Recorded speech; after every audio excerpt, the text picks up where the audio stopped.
Breakthrough is an event that we used to run on a regular basis. We used to do this event about 4 to 6 times a year. And this is prior to COVID. So we would often do this in a live room with a massive group of people. Now what we're doing is we're rolling out Breakthrough. It's been like the last time we ran a Breakthrough was about 2 years ago. We are considering doing this once a year, perhaps even twice a year. And the content is all about opening up awarenesses and being able to create opportunities so you can really focus in on anything that you want to achieve in your world and have a breakthrough in that particular area. So this is going to be 2 days. We've got the Saturday, which is today, the Mindset Day, and that is going to run from 1 to 3. I'm going to aim to be as tight as possible on that time so that I can respect your weekends for many of you. And for those of you that, of course, are not in a weekend, you may be in a Friday at the moment. So respecting that. Now, the Sunday is the breakthrough day. That's where we're going to do a lot more actual deeper exercises. So I'm going to be running you through exercise. Today's kind of building it up, getting lots of data, getting lots of detail, helping you to understand why we're going into Sunday and why we're doing what we're doing in Sunday. So today I'm calling it transformational awareness. Tomorrow, I'm calling it conditioning for a breakthrough. So the way that you're going to get the best value from this event is to begin to think about what is an area of your life where you've been a bit stuck. What is an area of your life that you really want to have a particular breakthrough?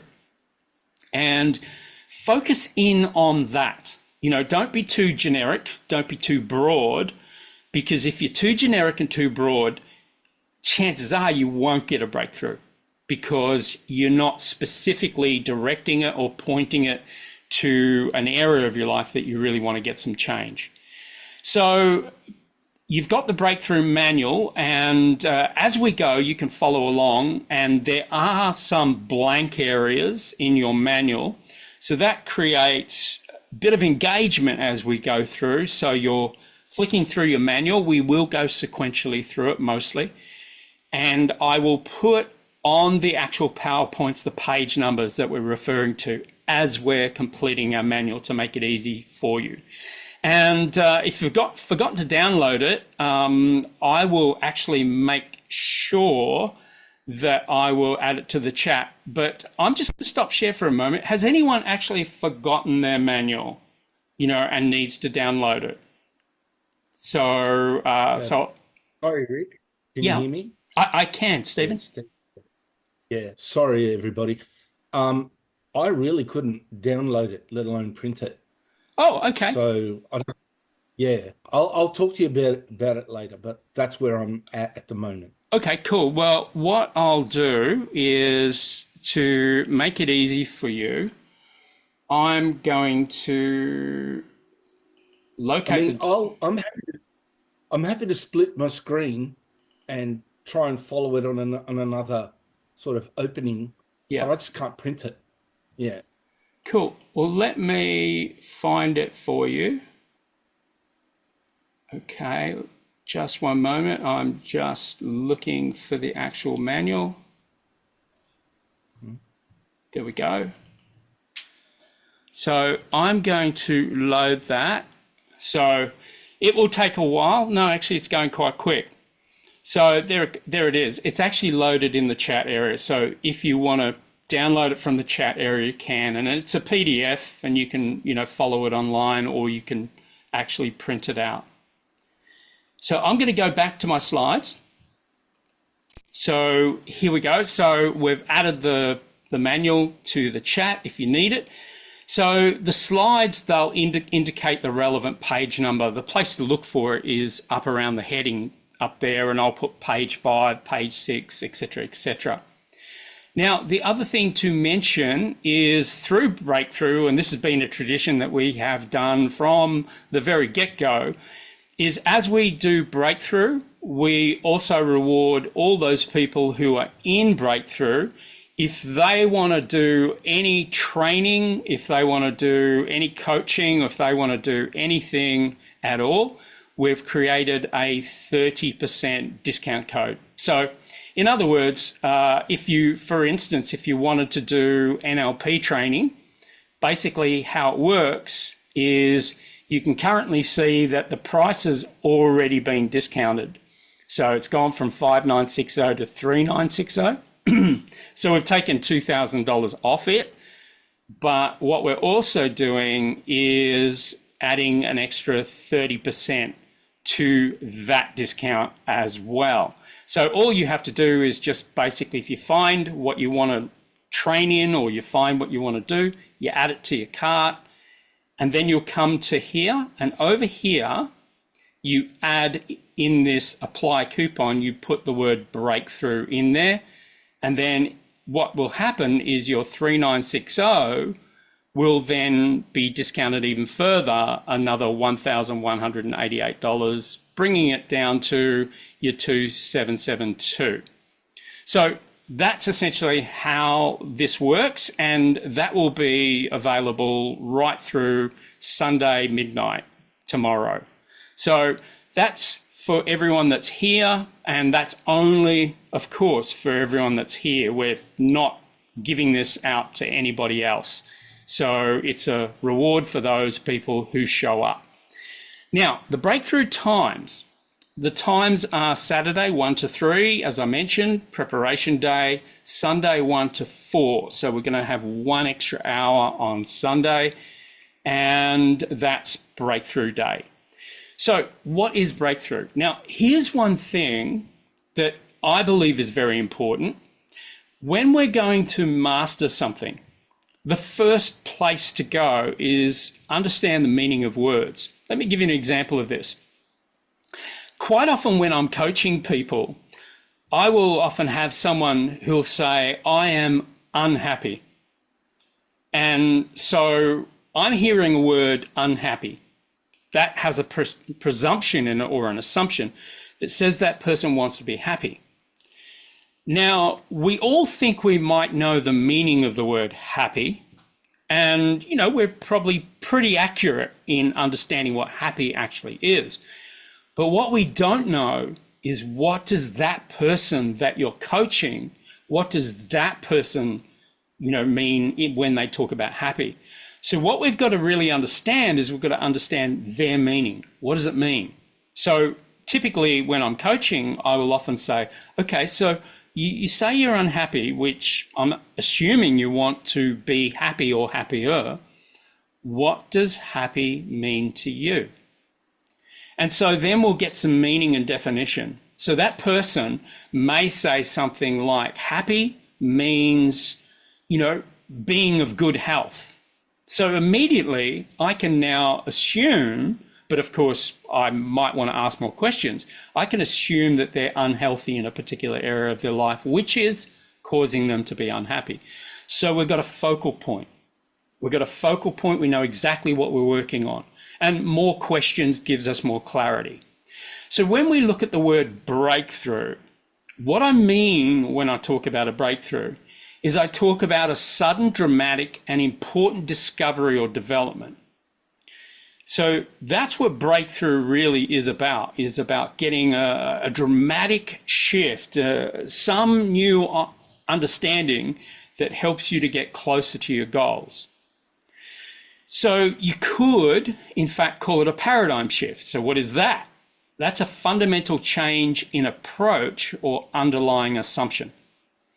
So that's what I'm aiming to give you through this training.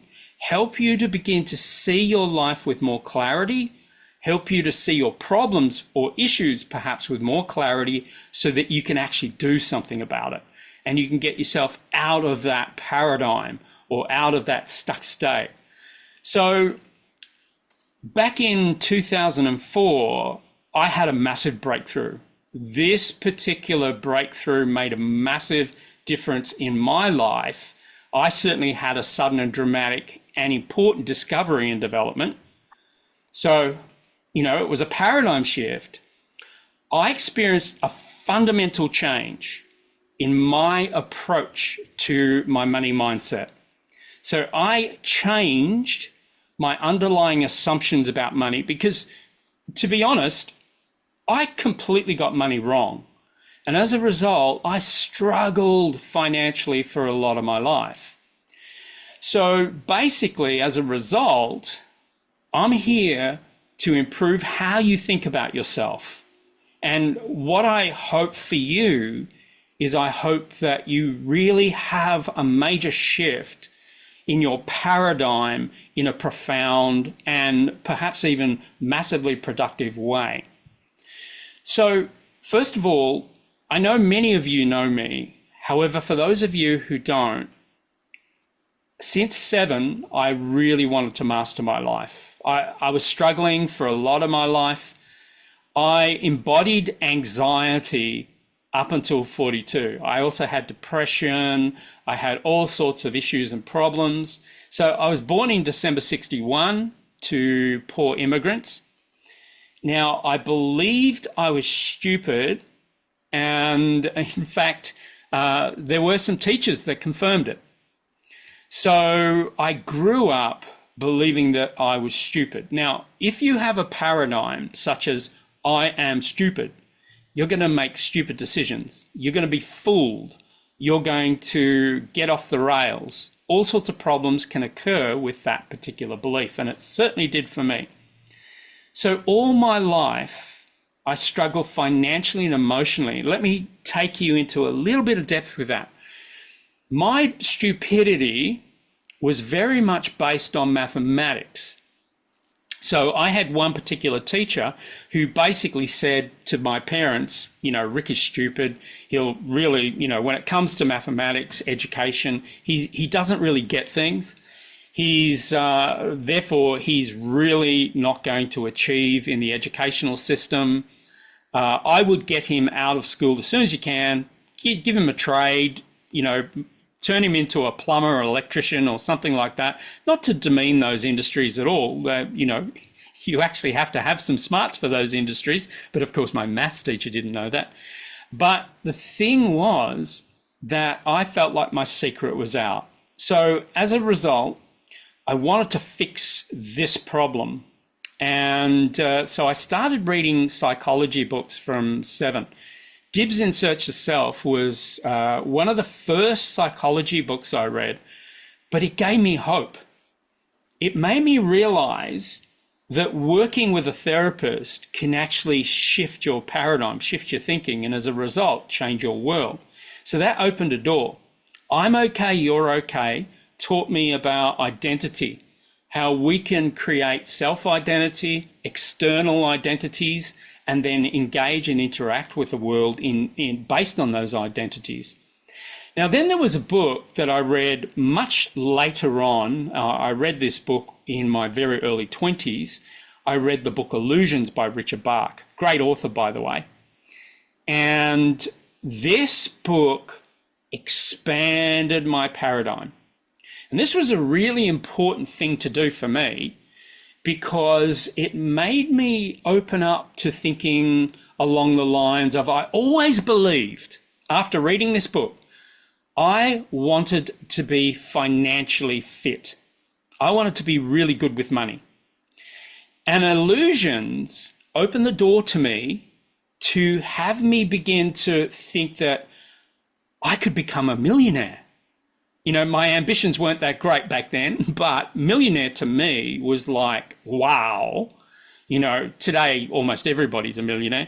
But the thing is that essentially in the context of Illusions, it got me thinking. It really opened up my mind. So then, of course, when I was 42, I learned neuro-linguistic programming. I didn't read a book on it. Sure, I read a couple of books on it, but it was really when I did the neuro-linguistic programming course that my world began to open up quite dramatically. So I graduated as a coach in 2002, and then I completed all of my NLP training by 2004 and became a Master NLP Trainer with Life Beyond Limits. I then taught NLP. I taught life coaches and speakers since 2006.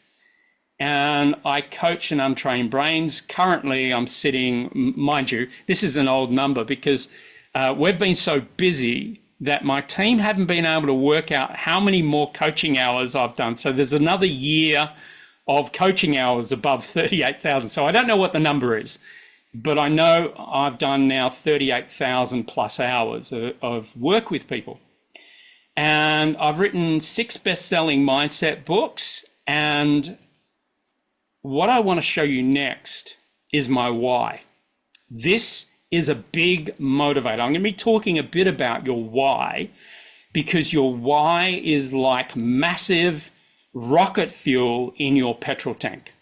So my why, essentially, the reason I do what I do is because over the years, I have taught so many people, but many of these people have become influencers, authors, teachers, trainers, coaches, and, you know, people who have helped other people. So in this one class, we had 21 out of 31 of them that are now transformational leaders in their own right. So in other words, 88% of this class are really out there doing great things. So what it led me to do was, of course, I created, through my why, I created the life coach and NLP training, the master coach, the speaker training, and the trainer training. So we've now built, or have for many years now, since 2006, we've now built a track from just learning about your brain, learning about who you are, learning about how you can change, right through to mastering that, right through to being able to get up and speak as a speaker, right through to actually teaching NLP and teaching these transformational tools. Though in the past few years, I've wanted to do even more than this. So I'm now involved I've formed another business, and this business is a group of people, 2 of them who were my students, and we got together and realized that our values were very aligned, and we created a business to help this charity, to help your community. It's been one of the most exciting things that I've done in the last year, and it's fantastic because every time we achieve goals with this company, more Australian families get fed. So that's the purpose of this charity. It's all about essentially raising money to help many Australian families. I don't know whether you've seen statistics, but there are so many people now living in cars, really struggling financially. And so we really wanted to make a difference in this particular area. And it's something very close to my heart. It's an incredible charity, and it's doing such amazing things now. And so I take a great deal of pride in helping this charity to really grow. So let's get into the content, and let's start with facts versus perceptions, because I felt that this was probably the most important area to begin with, because it helps us to really look at how is our world going. So this has come from the 23 years of coaching and teaching. Now, these are, now we've got our very first reference here, page 5. So this is the very first opportunity to fill in some blanks in your manual. Now, these have become 7 things that I now know as fact as a result of all those years of coaching. So the very first thing is I've discovered that people who do not address their fears, that fear will chase them for their entire life. So, for example, one particular fear I used to get bullied a lot in school. And I discovered that one problem kept chasing me, not only through my school years, but it chased me into adulthood until I stood up to the bullies. And I just said, no. And I called their bluff. I overcame my fear because I always feared that they were going to hurt me, hit me, hurt me somehow. And until I got to a point that I really recognized that I really had to master courage.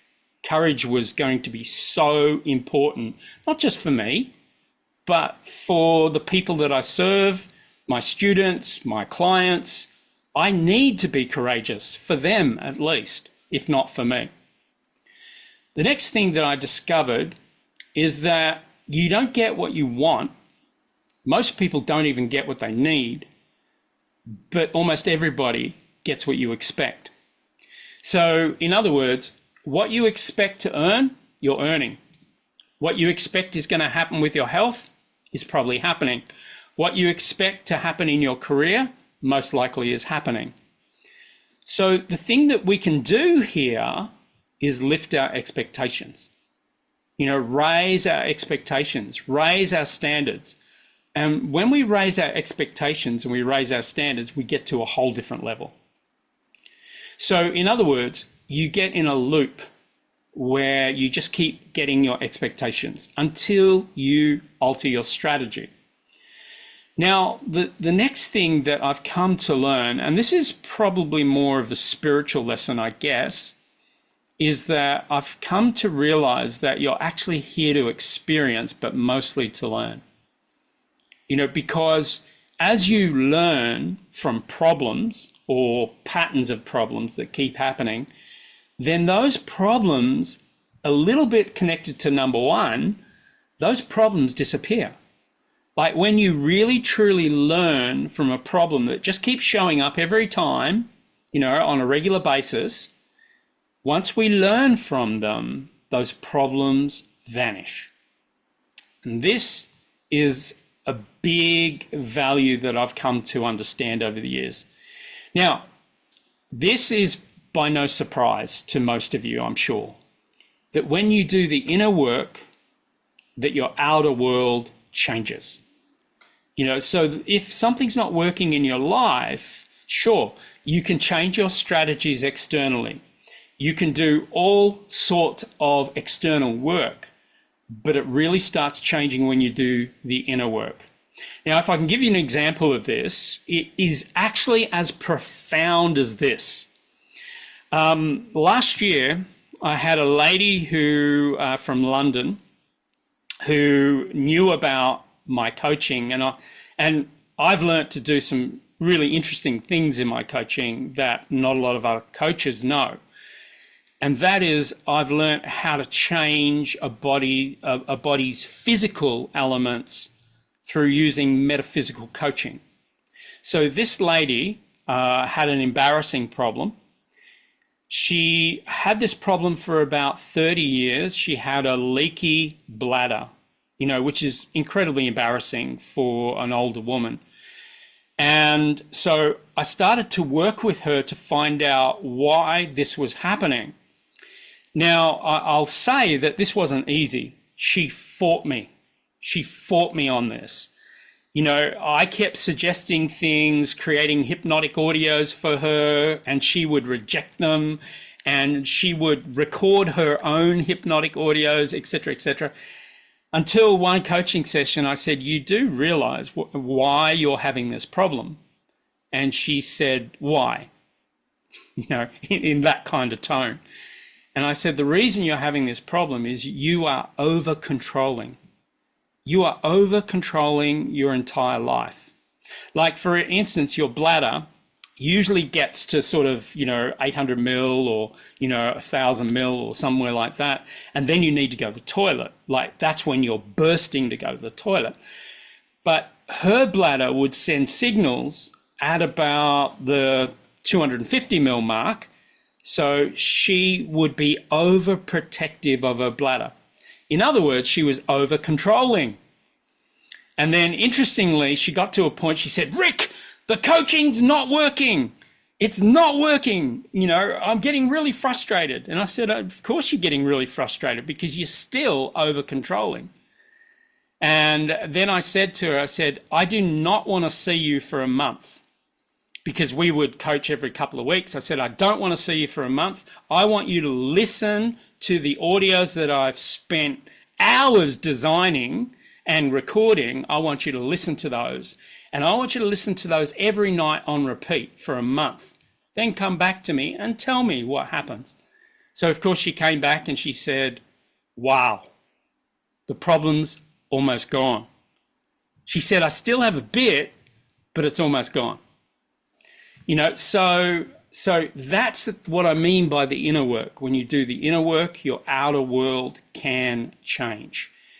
So your thoughts and feelings, now I'm getting a bit metaphysical on you, but your thoughts and feelings vibrate. And your vibrations do attract. What you are vibrating out, we all have an electrical pulse or a signal that comes out of usually our hearts, also out of our heads and out of our gut brains, but there is a pulse. The heart is about 10 times more powerful in its electromagnetic energy than the head brain. So it's massively powerful, but we'll be talking more about that tomorrow. Now, you manifest what you feel, not what you think. And this links to number 5, that it's what you feel inside, not what you think. You can change, of course, how you feel by changing how you think, but the net result of your life is dependent upon how you feel about it, not how you think. Now, the final thing is that most breakdowns happen before people break through. So typically, if you think about it, and this is, I'm kind of referring to Greg Braden, who essentially talks about, you know, time being a spiral rather than a line. And he calls that fractal time. So what is meant by fractal time is it's like you'll keep hitting that scratch in the record. Remember the old vinyls? You'll keep hitting that scratch in the record that happens, and that's the problem, you know, and then the problem, and then it hits the problem again. And the reason that we keep hitting the problem over and over and over again is because what we need is a breakthrough. We need to get a paradigm shift. We need to shift on our thinking. So as we go forward, the key to really creating conscious change is altering perception. So this, of course, is a quote that basically is by Earl Nightingale. It says, whatever we plant in our subconscious mind, I would argue the unconscious mind is more powerful than the subconscious, but whatever we plant in our subconscious mind and nourish with repetition and emotion, real important word, will one day become a reality. Like, for instance, who here every night or morning before you get out of bed, you run a thought that is experiencing and living your grandest dream? Is anyone doing that on a regular basis? Yeah. Awesome. Good on you, Darren. This is it's a really important way to be conditioning your brain. You know, just keep running what you ideally want to see. So if we look at that, the things that we've got to understand is however we limit ourselves. You know, we might say, I feel like I'm boxed in my life. You know, so we distort the facts via our perceptions that we call reality. I had a gentleman a few weeks ago, and he said to me, he said, my job is killing me. And I said to him, no, it's not. Your job is not killing you. Your words are killing you. You either make a new decision about your job, But what I'd start by stop telling yourself that sentence over and over again. You know, of course, again, there was a bit of resistance there. You know, he wanted to fight me on this, but, you know, I said, we've got to stop these metaphors. So if we look at this is rain on window. So if we look at this as a fact, the fact is it may be raining or it has rained. That's the fact. But what we do is we create limits by saying it's miserable outside. No, it's not. It's just raining. That's what it is. But see, the thing is, if we train our brain to err on the negative, then we're going to create a lot of negativity in our lives. We all know that rain is a good thing. You know, sure, if it continually rains and it floods, well, you know, it can be very damaging, of course. But in day to day, if it's just raining, it is just part of the cycle. You know, equally, a man points to himself and tilts his head, you know, back. Now, we're reading body language here. We can't help this. We read body language. So that's the fact. The man is pointing to himself. So how is this limiting? He's arrogant. You know, if we now say he's arrogant, that is our perception. We don't know he's arrogant. We're just looking at a pose and suggesting that, you know, he's up himself, he's arrogant, you know, he's obnoxious. Well, that limits our relationship with that particular person. You know, it's very hard to form a relationship with a prejudgment. So we get another fact. We see a breakup. They had differing values. And look, I guarantee you, every single breakup you've ever had in your life usually is because you had different values. And that's the fact. However, we can then say she destroyed him. Now, if he goes on believing that he is destroyed by this relationship that, you know, faltered or ended because of differing values, well, he's going to act like he's destroyed. He's perhaps going to destroy himself. Now, what do many people do when they break up in a relationship? They start eating terrible foods. They start perhaps drinking lots of alcohol or abusing themselves in a particular way. So what I'm really floating here is this idea between fact and perception and how quickly we jump to this. So how do we get there? The first thing that we have to understand is that the greatest distortions of facts is often found in places like the news. Now, I know this. I know this as a fact because I've worked in the news. And I can remember working at the Herald Sun, which is a newspaper in Victoria, Australia. And I can remember the then editor, who shall remain nameless, basically said, I just got a call from the big guy.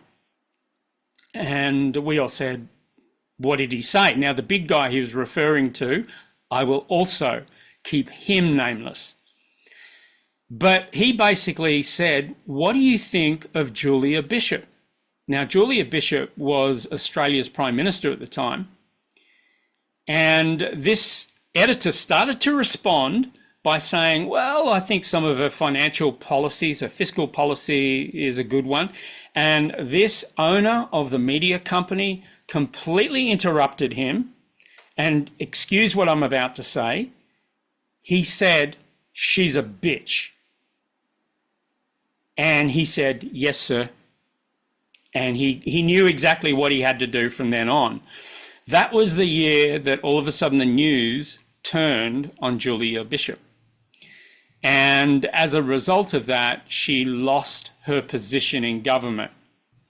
So the thing that we have to understand is that, you know, when we begin to understand perception, what we have to understand, news, media is about perception.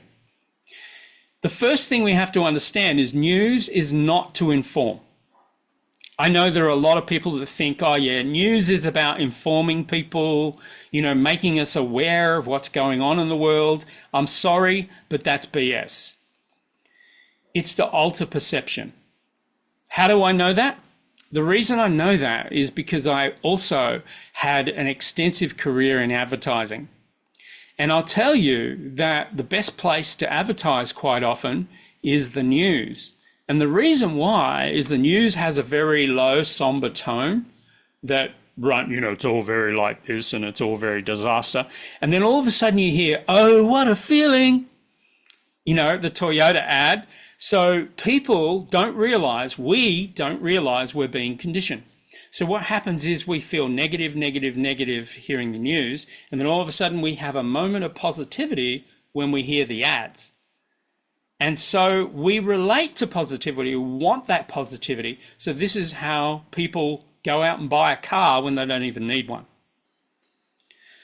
So the thing that we've got to understand is the prime focus of media, the news, even social media, is fear. Fear is its prime focus. How do I know that?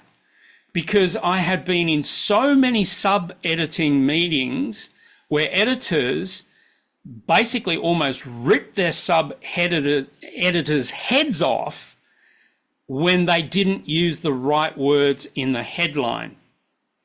They prefer words like terrorized, destroyed, obliterated, shamed. They prefer those sorts of words because they get emotional reactions. So then we look at conditioning.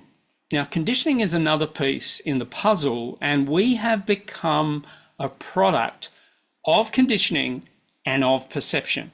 So in other words, every limitation you have has either come from conditioning or perception. So, schools. The first thing that I want to say about schools, sure, they do have some positives, but they are not here to educate. That's not their purpose.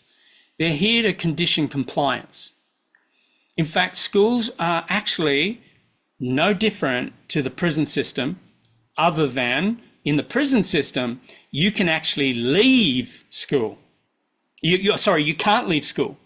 School you can, but in the prison system you can't. You're given a uniform, you have to put your hand up if you want to go to the toilet, you have lunch, breakfast at certain times, you can't have it outside of those times.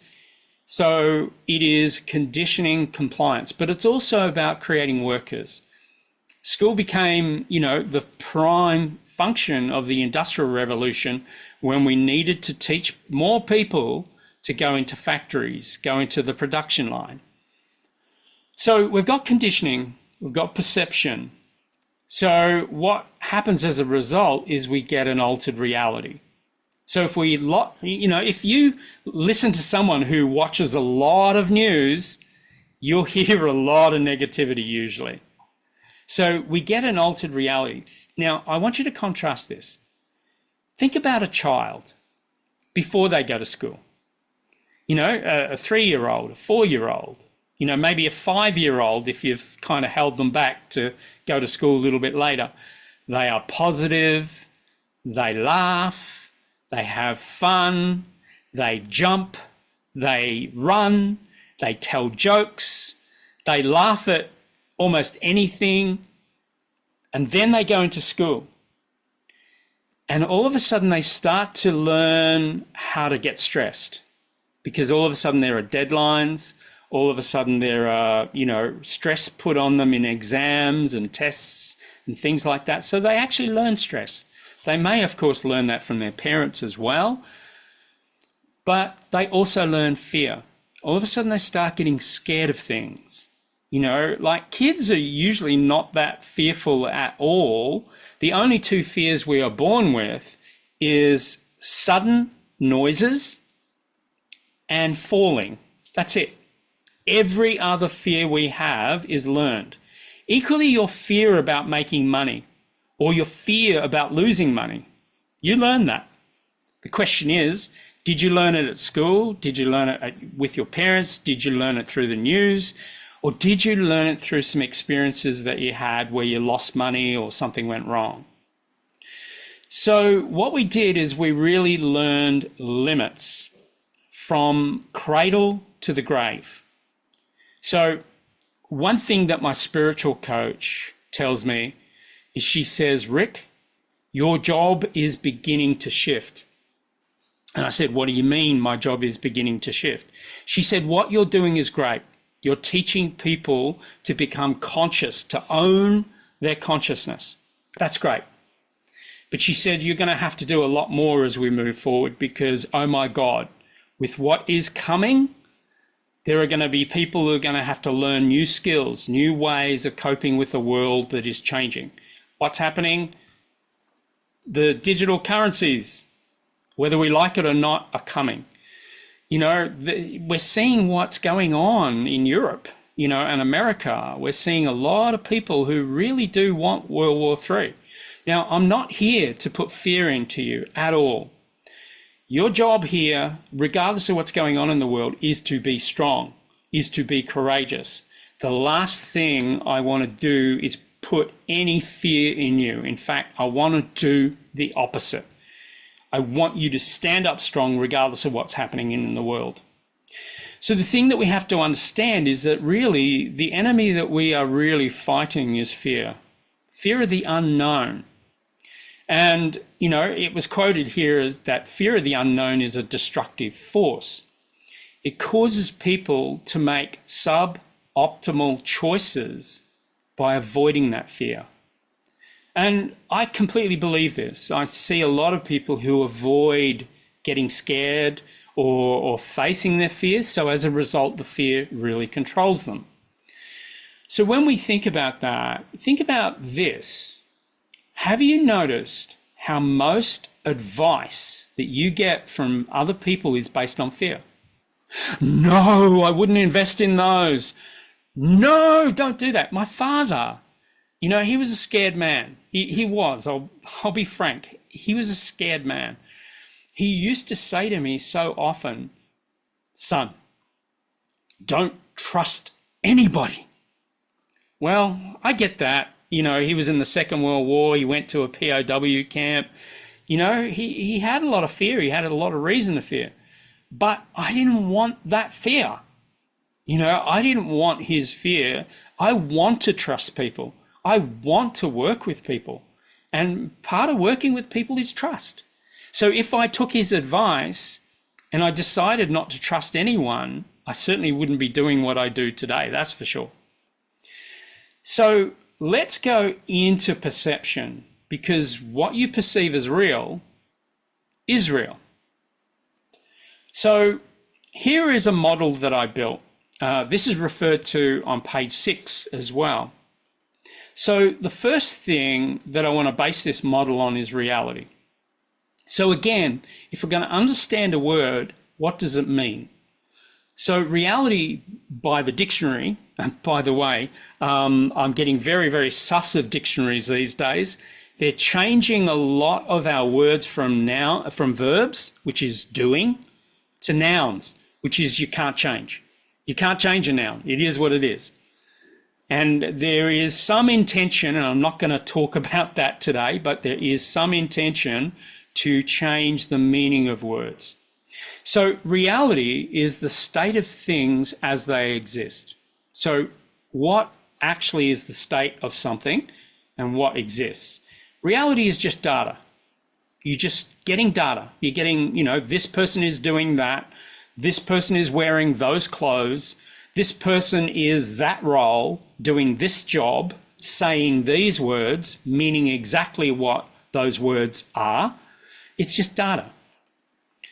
It's completely without bias, without judgment, and it's indisputable facts. Okay, so it's raining. It's raining. It's sunny.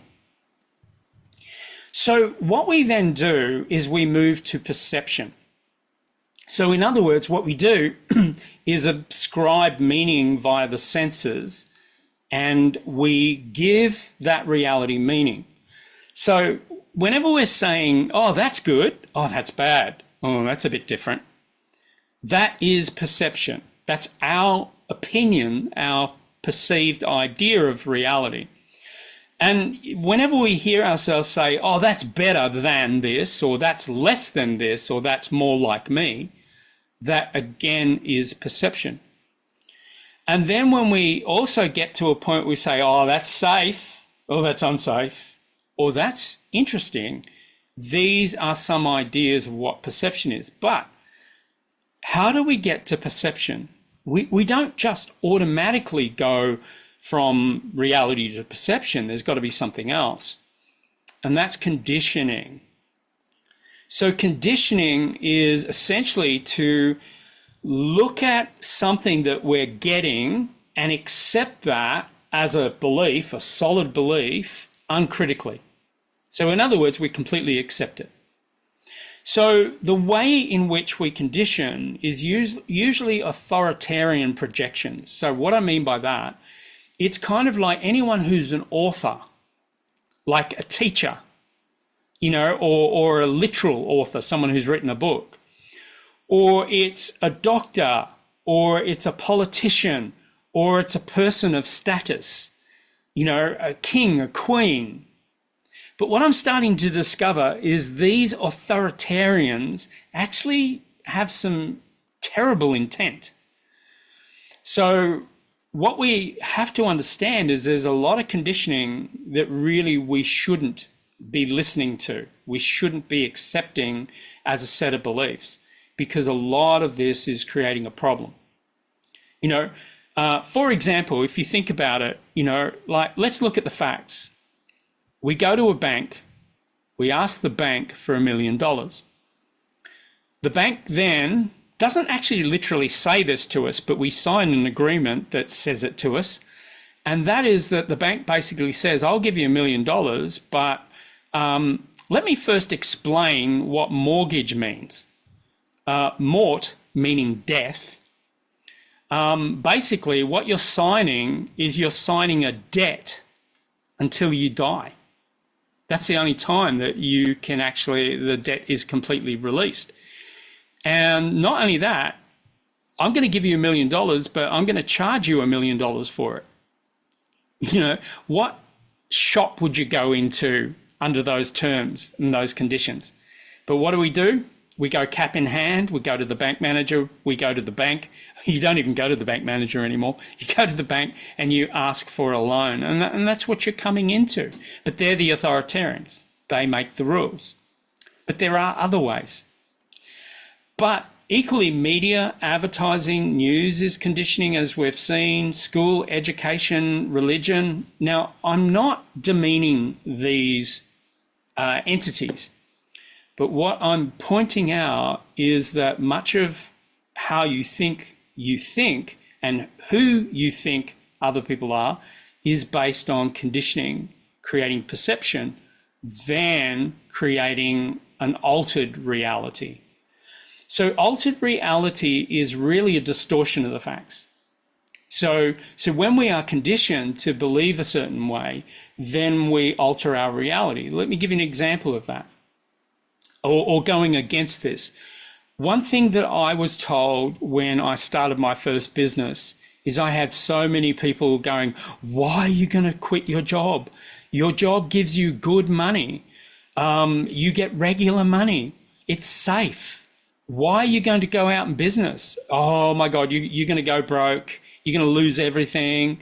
You know, back then I had nothing to lose. You know, so a lot of people wouldn't. I remember the first job that I quit to start a business, the general manager of the company, he tried to convince me that I was a moron to get out of the job. And he said, look, I'll do anything to keep you. And I said, anything? And he said, anything.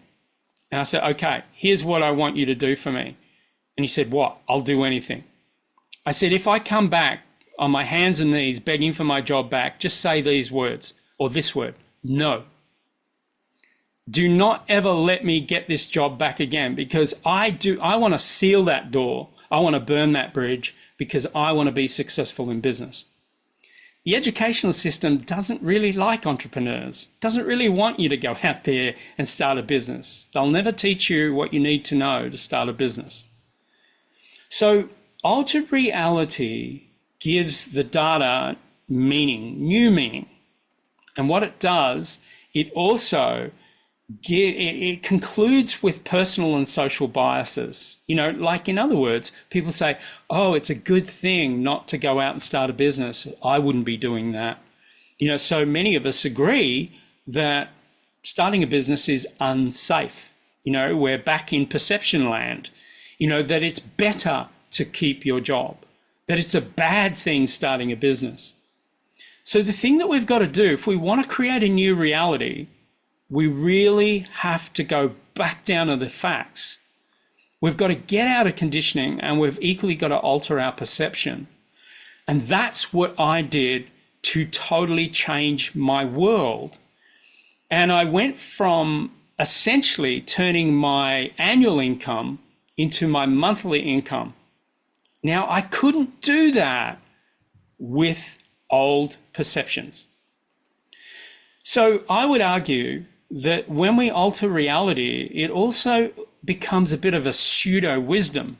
You know, we think we're doing the right thing. We think it's smart. We think it's safe, but quite often it's anything but. So let me give you an example of this, just so you fully get this concept. So if we look at reality and conditioning, perception, and altered reality, let's talk about a fact. Let's say you love movies. You know, you enjoy watching a movie. Of course, you'll have some perceptions, what is a good movie, a bad movie, but you love movies, and that's the fact. So what you do is you watch movies. However, what you did one particular year is you went out and you watched Jaws. So Jaws, by the way, was one of the most influential movies that has ever existed. In fact, what Jaws did through this perception that sharks are man-eaters, and that's what people perceived, like there was this a massive killing spree that happened back when Jaws was a movie, because people went out and wanted to kill every single shark, you know, in the ocean, not knowing that sharks have a very important piece in the whole ecosystem. But once we called sharks man-eaters, guess what? The ocean became dangerous.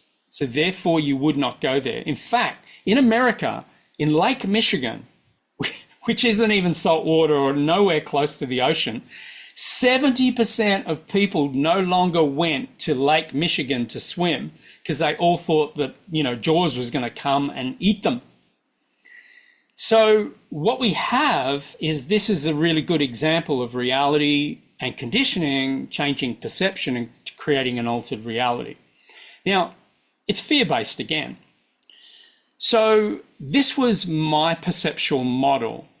So up until I was 42 years old, I created an altered reality that had me struggle financially. So it looked a bit like this. I had no money.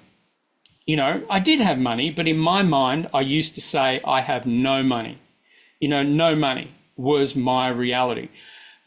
But in the very beginning, that was completely true, because in the beginning, I had no money. But that continued to become a story. Even when I did have money, I used to say I have no money.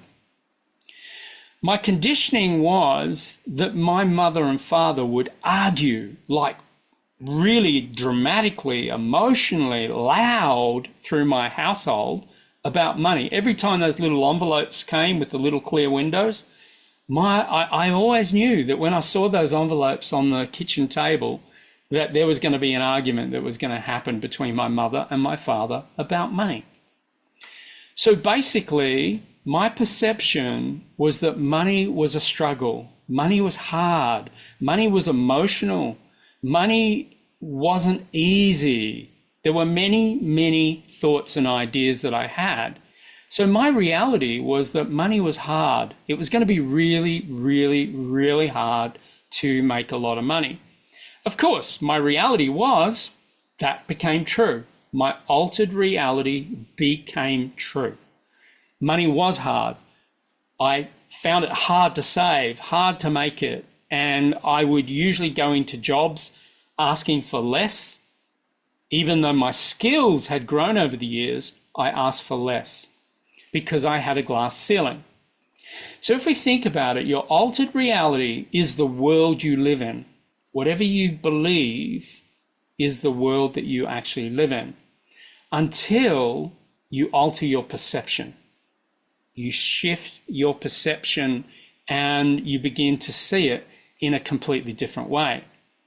So basically, what altered my perception was that instead of arguing for money and arguing for my limitations, I learned neuro-linguistic programming. That was when my world opened up. Because, of course, when I was learning NLP, you can't learn NLP without being coached through it.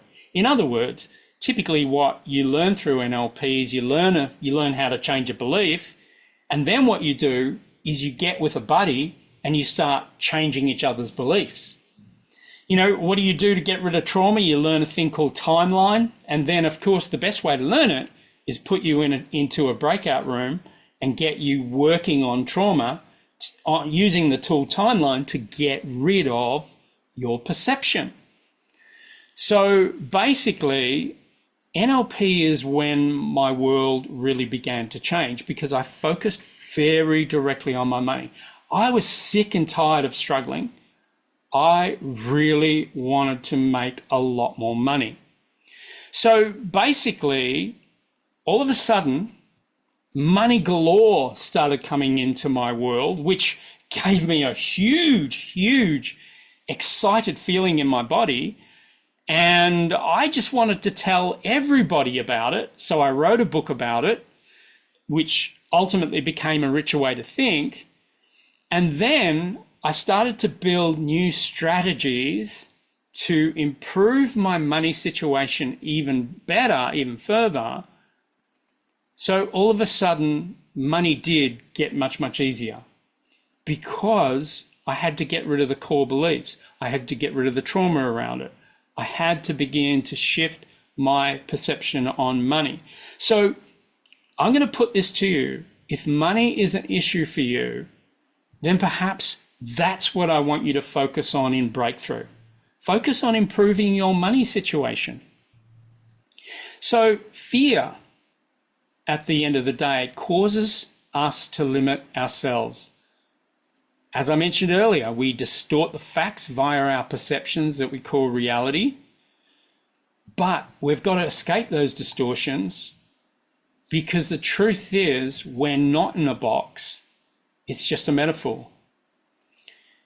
And in fact, there is no box and there are no limits because there's really nothing to fear. What we have to begin to realize is one of the greatest things we can do is begin to build our courage and face our fears head on. So when you face your fears head on, they seem to disappear. So the thing that we have to understand in summary is human beings are meaning-making machines. We make meaning of all sorts of things. So metaphors or stories are very central to the way that we perceive ourselves, others, and the world. So in other words, what we do is we act as if our metaphors are real. So if we say, let's say we've had a breakup, and then we say it's hard to get over him or it's hard to get over her, you know, literally that's what we're talking about. We're talking about getting over the person. The truth is that's not going on. You know, no one's getting over anyone. The fact is that he's no longer around to get over. So wasn't the decision to break up enough? Isn't it time to just move on? Isn't it time to just stop telling ourselves that story? Another thing to think about is you hear this, you know, this life, money, career, growth is an uphill battle. So basically, all of a sudden we turn into Sisyphus. And, you know, there's a battle. So there's soldiers, there's war, you know, all of these things. Because the truth is, there is no hill, there is no battle. You're not Sisyphus. And besides, why make it harder than it is? Now, I know that some of us can say these words so easily and tell ourselves these metaphors so easily. But the question is, what is that really doing, telling ourselves these stories? You know, I'm as thick as a brick. You know, basically, the thing that I've certainly learned is that mistakes are a key stepping stone on the path to success. So why judge yourself by your mistakes? In fact, the more mistakes that you're willing to make, the more likely you are to achieve really what you want to achieve. Because conscious consumption is really the recipe for happiness. Choosing the people you talk to, choosing the sources of information that you want to go do your research in, you know, perhaps being around positive, like-minded people. You know, they say that our financial wealth is the average of the 6 people that we hang around mostly. And I completely believe that. If you hang around a lot of people who are struggling financially, then chances are you are too. And it's not because they're bad people, it's just you're around them a lot, building rapport. And when you build rapport, you typically agree with people. So when someone says it's really hard to make money, and you see yourself nodding your head, whether you like it or not, you're creating a contract. You're creating an agreement with that phrase. And as a result of that, that becomes your world. And of course, you do not want to act in discord with the people who are friends around you. So what I'm going to get you guys to do, if you're willing, is let's take our very first 15-minute exercise. What I'd like you to do is get into a group chat about what you've learned. We've covered a lot of information so far. And how does perception or altered reality relate to your life? Here's a question. What are you telling yourself that is actually untrue? You know, what are you telling yourself that is untrue? So before we go there, are there any questions, just to get some clarity on this? Does anyone have any questions? We've made this into a meeting, so you guys can unmute, you can chat. I've restricted this to a small group so we can have a good chat. Does anyone have anything that they want to add to this, or any clarity questions? Well, I have something, couple of things. For quite a while now, I've been thinking about being able to earn $1 million in a year. Okay. Yep. And a couple of days ago, I wound up in a webinar, and I wound up listening to a woman who spoke about a very unusual circumstance where she literally earned $1 million in about 3 hours. Yeah. With no preparation. Her daughter threw her into it, and this was after she went through a massive loss, with her husband lost $130 million and was destitute. The daughter flew her to Dubai and said, "You're going to speak on how to live a fearless life, and you're going to do a presentation, and you're going to do a pitch at the end for this, and the fee is $1 million." And she got it. She got it. And so for me, when I heard that, I remember thinking, my God, I've got $1 million idea of my own. It was courtesy of a major breakthrough I had about 5 weeks ago. And I asked her if I could speak to her. And as it turns out, we knew each other on Facebook. And I don't know how, but we knew each other. And I just had a call with her this afternoon. And she told me, she said, "You're ready. Your knowledge is solid. Go for it. And I want you to write down a target goal that you will have your first $1 million client by March 21st. And she said, "You have everything you need." And she gave me a whole bunch of stuff to do. It blew my mind. And it scares me, and I'm going to do it anyway. Yeah, well, But do it anyway. it's fantastic. Firstly, that it scares you, and applause to you. Here's the crap out of me, to be Well, real honest. well, the thing is that, like, weirdly, the first thing we've got to understand is money is emotional. You know, it's not just literal decimals, dollars, whatever it might be. Money is emotional for most people. So typically what we do is we hit a threshold. You know, our income usually hits a threshold. And then if we look at Maxwell Maltz, he spoke about money being a cybernetic system. So it's like a thermostat. You know, money, when it starts getting a lot, can almost be as stressful as money when it goes underneath that thermostat and you're earning less than you did before. Remember when I shared that I shifted my paradigm and I started earning my annual income monthly? That equally, I'll be frank with you, it scared the shit out of me. I'll tell you why it scared me so much, because at first I thought it was a fluke. You know, I thought it was just, oh my God, it's just a fluke. And it's never going to happen again. And you're never going to know how you made that a reality. And you're going to go back to struggling.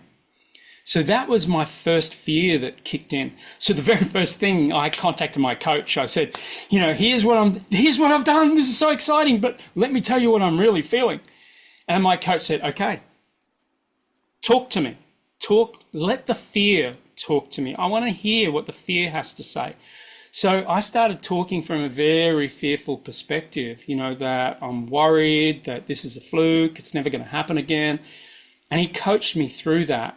And so even making a lot of money can be just as scary as making less money than you normally make. It's just as scary. It really, really is. It kind of feels like all of a sudden you've got this incredible responsibility that wasn't there before.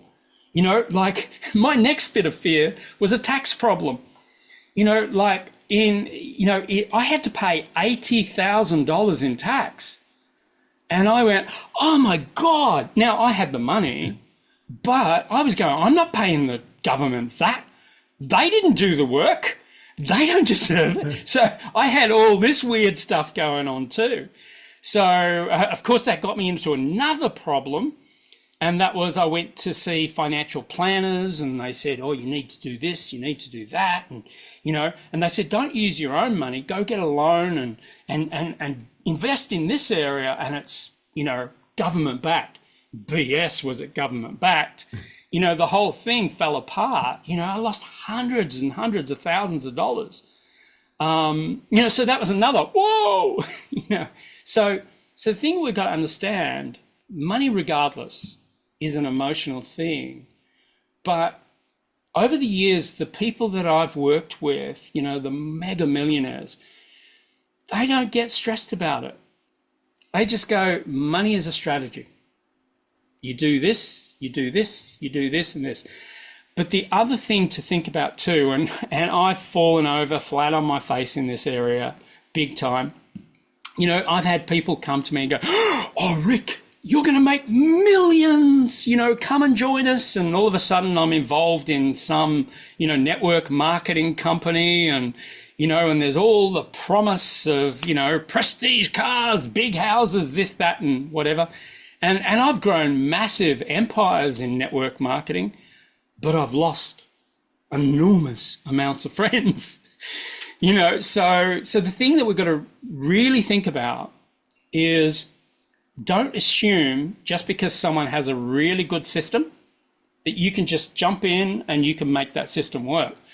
Really interrogate. Ask them, what is it that I've got to do or be in order to really make this work? And make sure that you've got that. She told me. She gave me a truckload of information above and beyond what, like, when she went into this, she went into it cold. Yeah. But since then, she wound up getting a whole bunch of clients for different coaching things at $3 million each, and she did it multiple times. Yeah. She even had one situation where she wound up in a diversion in an airport, and she met somebody in a lineup, and the guy said, I'd like to talk to you, and she got it. He turned into a client. But she told me what to do. Actually, she gave me a plan above and beyond what she'd actually done when she went in cold that time. And she said, this is what you need to do, and just laid out the whole thing for me this afternoon. Yeah. So it was just amazing. And I mean, I was astonished that she would even talk to me at all, but she was very kind. And as it turns out, I had something very valuable for her to do with her coaching clients that she was not able to handle. And I said, I've got that information for you. I'd like to send it to you. And I did. And she said, please keep me in the loop. I want to know what's going on. So here is something that I'd just like to suggest as you're moving forward with this. Please. You know, like making $1 million just in one hit is a big game.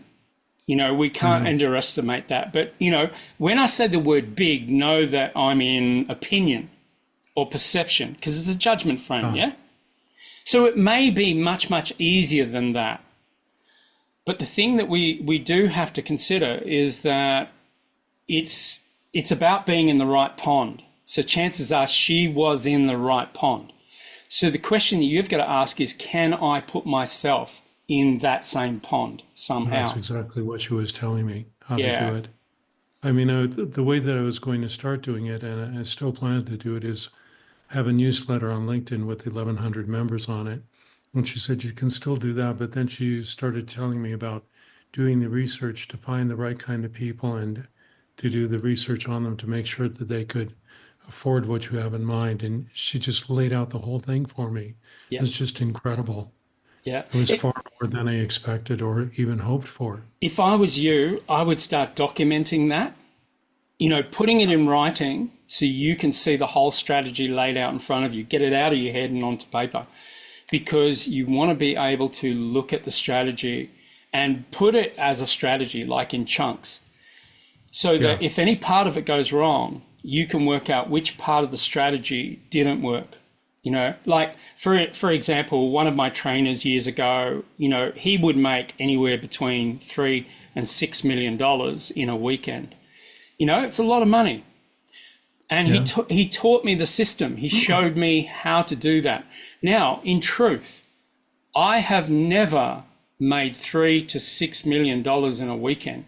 I've made hundreds of thousands, but I've never hit the million mark in a weekend. You know, but the reason is because he used to do that in an audience of between 3,000 and 5,000 people. There was big numbers in the room. So then if you look at my strategy, then you could go, okay, Rick, well, what you need to do is run that same system, but you've got to create a bigger room. You know, you've got to work out how to get thousands of people in a room. And the way that he got thousands of people in a room, he worked with a couple of my mentors, and they were expert in doing just that. So he didn't do it alone. You know, he did it with others to make that happen. But I'm going to wrap it there because I want you to get into this exercise. So you're going to get the most benefit if you can now focus in on something that you really want to break through. So I want you to think about, what is an area that you really want to break through? What are the stories that you're telling yourself that are essentially creating, you know, this kind of problematic situation? So what I'm going to do is I'm going to create an opportunity where, you know, maybe we get a few people in a room so you can all have a bit of a chat. And so this will only, that's going to be about, I'll give you about 14 minutes, and I'm going to open all rooms. So you'll see the rooms open. Feel free to then go into that room. Now, of course, you're meeting with people that you may not have met before. So the first thing you do is, you know, introduce yourselves, you know, so you get to know everybody. Please, when you go in the rooms, you know, be kind to one another, be supportive to one another, and you may, in fact, make some really good, valuable connections. So I'm going to open the room up, and okay, so the rooms are open. It looks like there's good numbers in the rooms. So all the rooms are there. So feel free to jump in a room, have a bit of a chat, and then work out exactly which area you want to break through. I'll pause record. Cool. So how did you go? I noticed that there were a few microphones that I could actually see one person just talking. So I hope that you all had a chance to have a bit of a chat, so that you could all basically go, hey, this is the thing that's really holding me back. This is the story that I keep telling myself. And I had a little bit of a chat with someone while you guys were all in the breakout room, and they too had recognized that they were telling themselves a story over and over again. So what I'm going to do is I've put so much content into this. So if it's okay with you, I'm going to jump into the content again and continue with this so we can get as much value as we possibly can from this. So I'm going to again share my screen, and you should now see a PowerPoint that says fear, fools, and failure. Can everyone see that? Yep. Okay, cool. Fantastic. So what I'll do is let's start from this particular slide. And so what I'm saying here at the end of the day, when fear, fools, and failure, when you can actually move beyond those, then the truth is that if they don't stop you, then you can literally achieve absolutely anything. But let me talk about it. So what I'm really meaning here, and you'll see this in red, in other words, it's an opportunity to get back in your manual and finish this sentence on page 8. But it basically says that courage is the power of the mind to overcome fear. Hence, that was Martin Luther King Jr. And if you could just imagine what, Martin Luther King Jr. Would have actually been, had to face in his lifetime. There was so much energy going away from what he was saying. So it would have taken an incredible amount of courage for him to be able to do what he did. So what I also want to say is when you can make a friend of fear, you will enjoy your wildest dreams. But you've got to be okay to be scared. I coach all sorts of people. And, there are many people that I coach, sure, that have challenge, have issue, are struggling in life. And, certainly I coach a lot of people along that line. But equally, there are other people that I coach that are very, very successful. People who run Fortune 500 companies. I coach a lot of executives. And I've coached over the years rock stars and movie stars. And one thing that I'll say is that don't think that they are any different to anybody else. They too have to really make a friend of fear, because they're constantly some of my clients have to put themselves up in a meeting with the media, with all sorts of people in the audience asking very demanding questions about a prospectus that they have released in the company. So they've really got to face their fears too.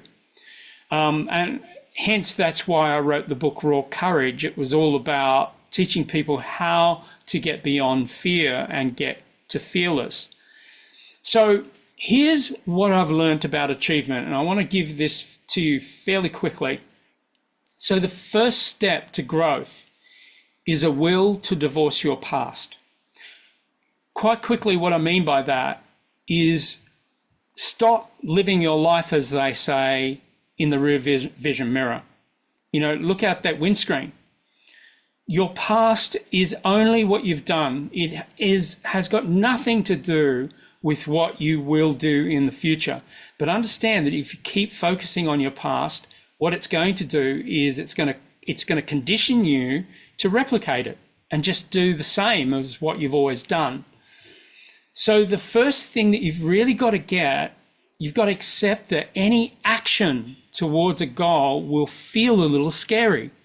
It always does. A lot of people say to me, they say, I'll do that when I'm confident, or I'll do that when I have courage, or I'll do that when I no longer have fear. And what I'll say to them is I'll say, that's a ridiculous idea, because in truth, you're never going to get to there.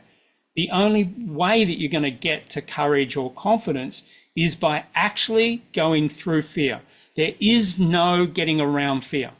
You can only go through it. You've got to feel it. You've got to be scared, and you've got to be okay to be scared. You know, just like Nathan was sharing earlier about an opportunity that came to him earlier.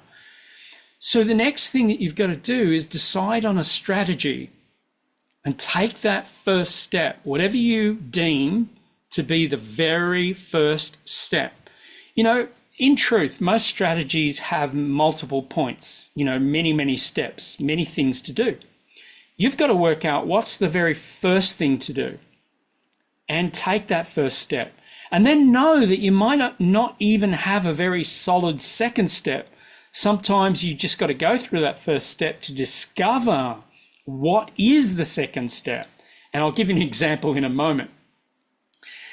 The next thing to do is make your goal bigger and better in your mind. You know, exaggerate it. You know, make it seem like something wild, something incredible is going to come as a result. And condition your heart brain and your head brain to really completely feel it, so that you say, yes, oh my God, if I got this, this would be so exciting. So make your goal bigger and better in your mind. And then, and this is a very important step, even though it kind of, you look at it and you go, oh yeah, of course you do that. But a lot of people don't. A lot of people get caught in the thinking and don't take some form of action. So you got to commit to achieving the goal in your mind. You basically say in your head, I'm doing this, I'm making this happen, and I am going to get that great goal that's bigger in my mind than it actually may be. I'm going to achieve that. And then do something every day. You know, don't suspend the actions. Don't say one day. We all know where one day lives. It's always in the future. Do something every day to achieve your goal. If you're going to write that book, for God's sake, make a decision on what it's called, make a decision on the chapters that are going to be in it, and start writing every day. Do something towards that book, if that's your goal. So, for example, I made a decision. Now, by the way, this is back in the day when I had a mentor, I had a spiritual coach, and I had a business coach, and I had a personal coach. So I had 4 people on my team.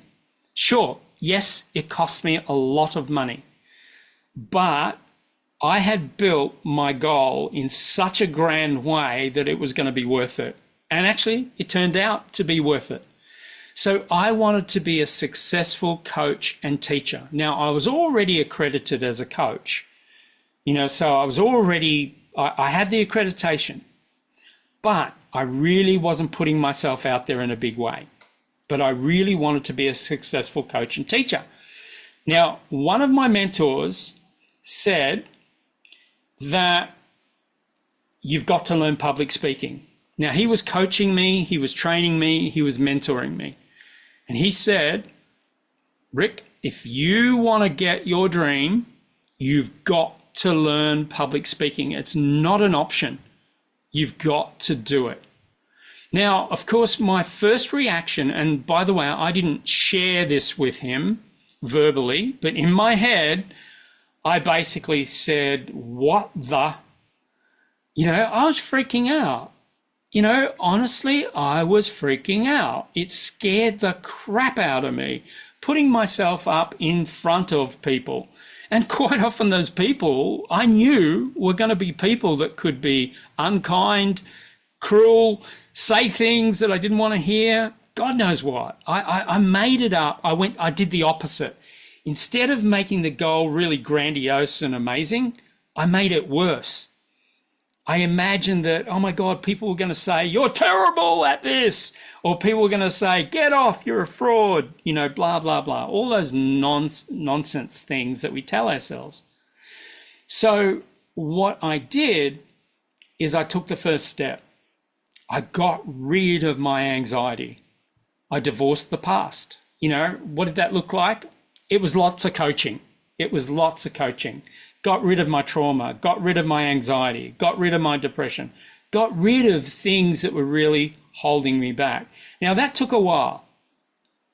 I accepted that all actions were new and would feel scary. I just accepted that. Oh my God, my speaker training, I was shit scared.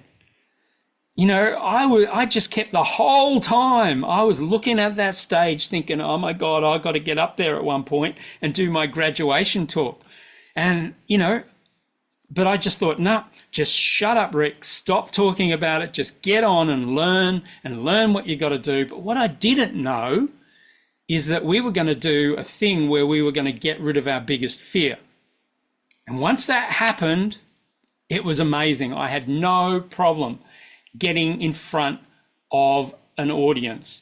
But my first action point was I decided on a strategy and I enrolled in speakers. So I put my money down, said, right, I'm going to do it. And I enrolled in speakers. So then I made my goal bigger and better in my mind. Here's what I did. I remember I was living in South Bank in Melbourne, Australia, and we had a balcony outside of our apartment. I wrote a contract on this gold piece of cardboard. I wrote a contract with the universe, and I said, I will give up my fear. I will give up every limitation, and I will become the best coach and trainer for you.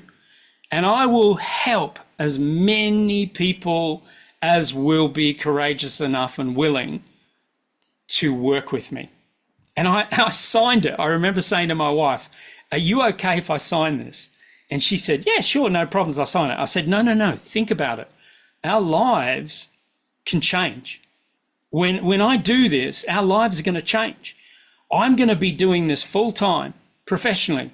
I'm going to be traveling. I'm going to be living out of a suitcase sometimes. I'm going to be doing talks here, there, everywhere. And she said, oh, okay. Yeah, that is a big goal. And I said, are you okay if I sign it? She said, yeah, go for it. Let's do it. So I committed to achieving that goal in my mind. You know, like I'd invested so much. So I invested time, I invested money, I invested courage. And so I committed to it. And then I did something every single day. Like I was learning NLP around this time too. So I used to take my manual into work. I would read it every day. I would listen to my audios when I went on a run every morning. I wanted to be good at it. I really wanted to be one of the world's best. So I wanted to know it inside and out. So I want to take you to this quote. Now, of course, if you don't know who this is, it's Abraham Lincoln. He came out with this quote, which is better to remain silent and be thought a fool than to speak out loud and remove all doubt. This guy was a leader. This guy was a guy who ran America for a while. But if you really think about this, what a debilitating thing to say as a leader. You know, what he's saying is he's saying basically, shut up, don't get out there, don't put yourself out there, don't speak. Why? Because leaders who don't want you to lead will tell you things like this. Now, I don't know whether he was a good guy or a bad guy, but personally, I think this is stupid. It's a stupid thing to be telling people because what it says is it's investing in the idea of being a fool. Because the truth is real leaders don't tear people down. They lift them up. They encourage them, not debilitate them. So the thing that we get when we think about a fool, we think of a person who acts unwisely or imprudently, a silly person. So if we look at this, we then get quotes like this: fools rush in where angels fear to tread. So what we're saying is that someone who takes action is a fool, and in fact, even angels won't go there.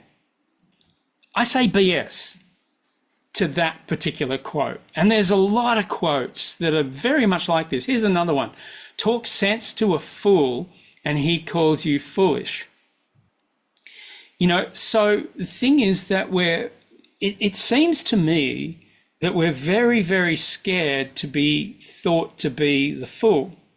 Now, not that I'm big in the tarot, but if we look at the tarot card and we look at what it really means, if you got this in a reading, for example, what it actually says is it says that the mountains actually represent a journey to higher consciousness. That's what the mountains are about in the Fool card. It says that you're going to ascend. You're going to rise up in your consciousness.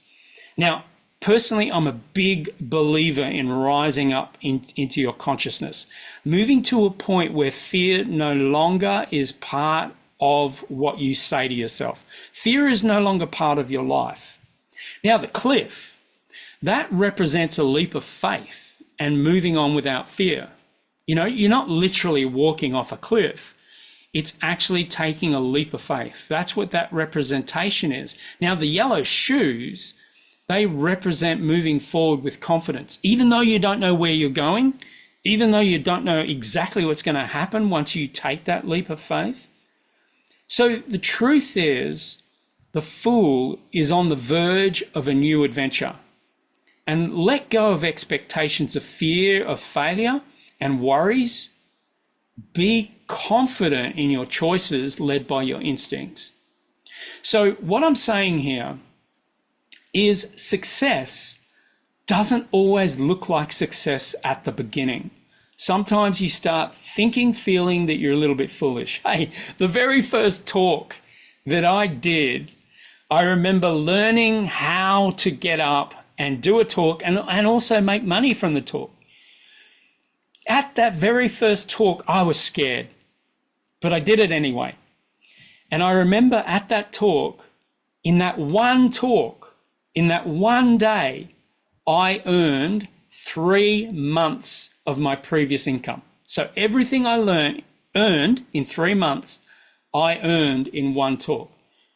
Pow, that blew my mind. I thought all I have to do is 4 talks a year and I'll make 4 days work, I'll earn a whole year's income. That was until I took the next step off the next cliff and did the next talk, and I earned in that talk a whole year's income. So that completely blew my mind. So what I'm saying is be okay to be thought a fool.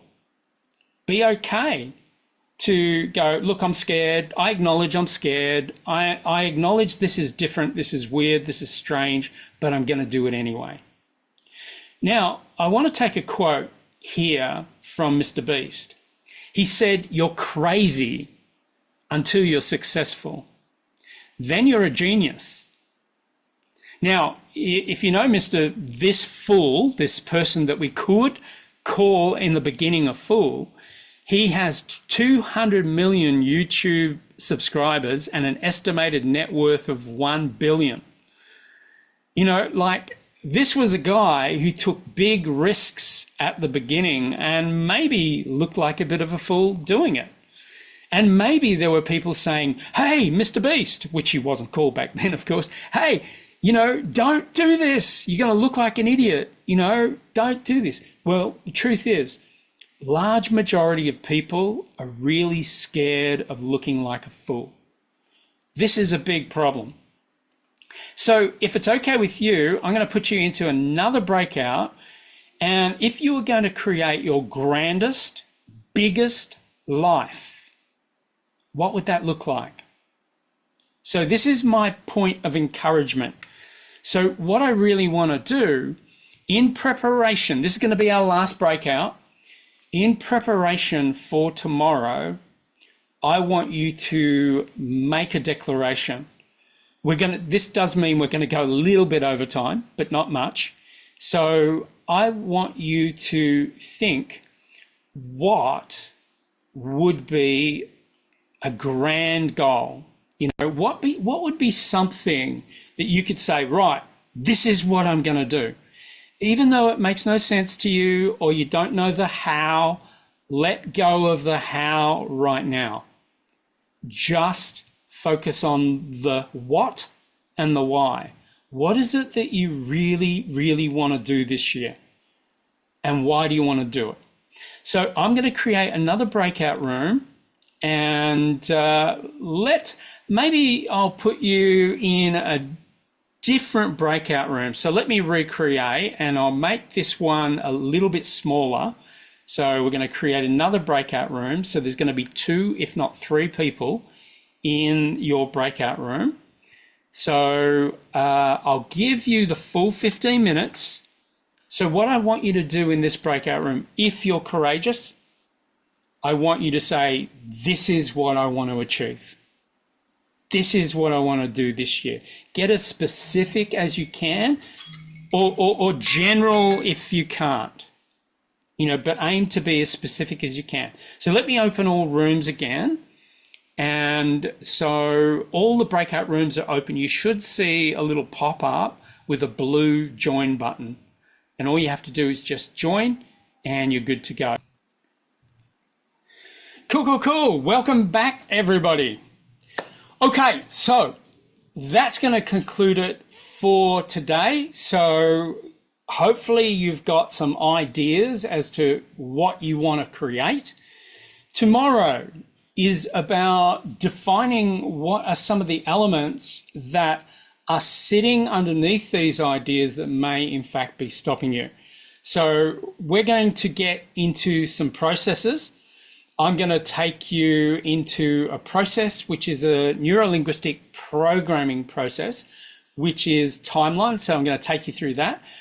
I'm also going to take you through another process, which is a master level process, which is how you integrate your head brain, your heart brain, and your gut brain, so that you are fully aligned with what it is that you actually want to do. So they're the 2 processes that I want to take you through tomorrow. But before we go there, let's just open it up for any questions or observations or ahas or anything that anyone wants to share. So I'm going to open it up for you guys, and then we'll wrap.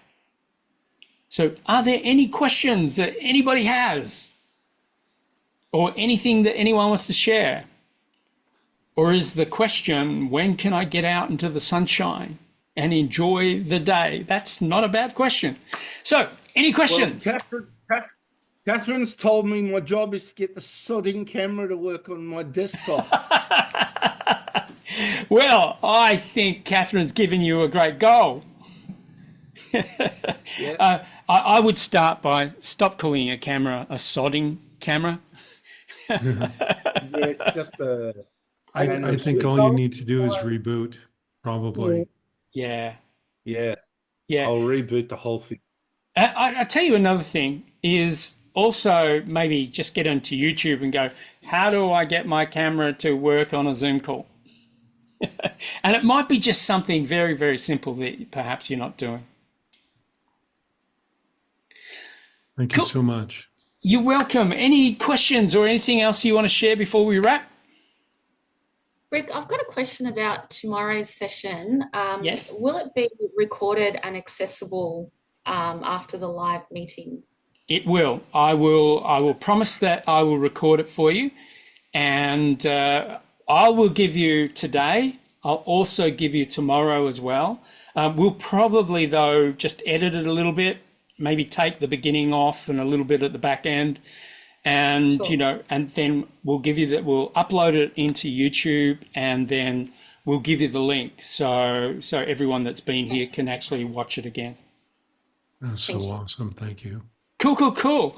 So any questions? Right. Okay. I'm going to let you guys go. Have an amazing, amazing rest of Saturday or Friday for those of you in the Northern Hemisphere.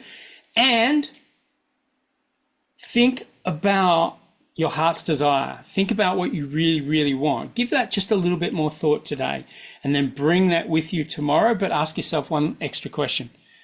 What is the thing that's stopping me from creating that? Let's get rid of it tomorrow. Okay. Cool. So have a wonderful, wonderful afternoon and a wonderful evening to the rest of you, and a wonderful morning. And we'll see you all tomorrow. So thank you very much for attending today. It means a lot to me. So thank you. Okay. Bye, folks. Thank you. Bye. You're welcome.